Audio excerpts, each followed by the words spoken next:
400 sena ta' storja qed jinġarru fuq spallejn l-aħħar 3 sorijiet Agostinjani tal-Klawsura.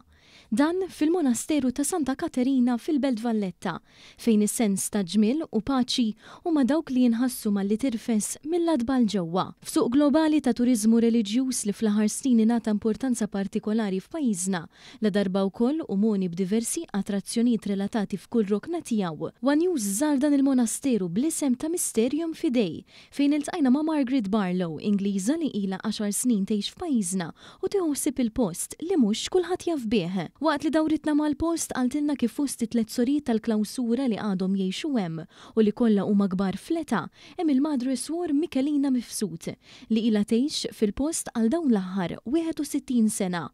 Margaret tennit li din jaf tkun l-aħħar ġenerazzjoni ta' sorijiet f'dan il-monasteru wara mijiet ta' snin ta' refuġju.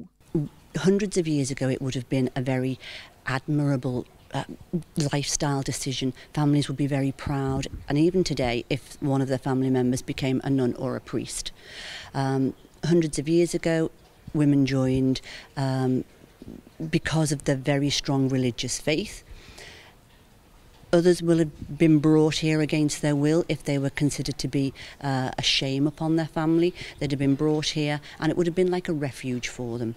Margaret irrimarkat li turiżmu reliġjuż kiber ma' żmien mhux biss minħabba l-aspett interessanti fih innifsu, imma wkoll għax in-nies ikunu kurjużi dwar il-ħajja u tradizzjonijiet ta' missirijietna.